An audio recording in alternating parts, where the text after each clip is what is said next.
Is there a way to increase your LDN dose while avoiding major GI issues, diarrhea, and increased anxiety?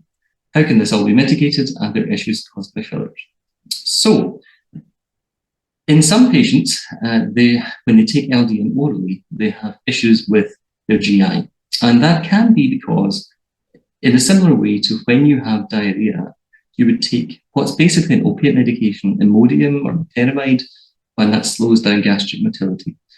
Now, in people with chronic issues or who are overexpressing opiate receptors in their gut, when you take LDN, you can have the opposite effect because you're basically removing the inhibition that's natural from endorphins for the gastric motility.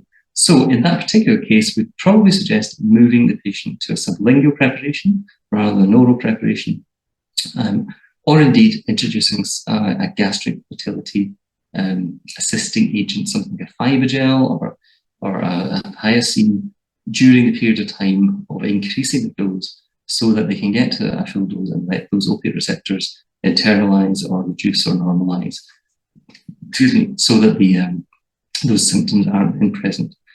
Now, increased anxiety is a sign that you are very sensitive to the ingredients to the actual naltrexone itself, because the release of the endorphins in certain people can cause a feeling of agitation or anxiety as described. And if that's the case, then what you would really do in most people is you would half the dose and go up again very, very slowly in 0.5 milligrams over every week or every 2 weeks.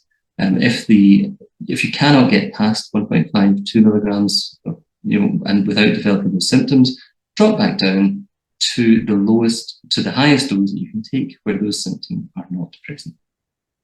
And no, those are not the effects that you're describing are not generally caused by fillers. There are not enough fillers in any of the preparations to cause those effects.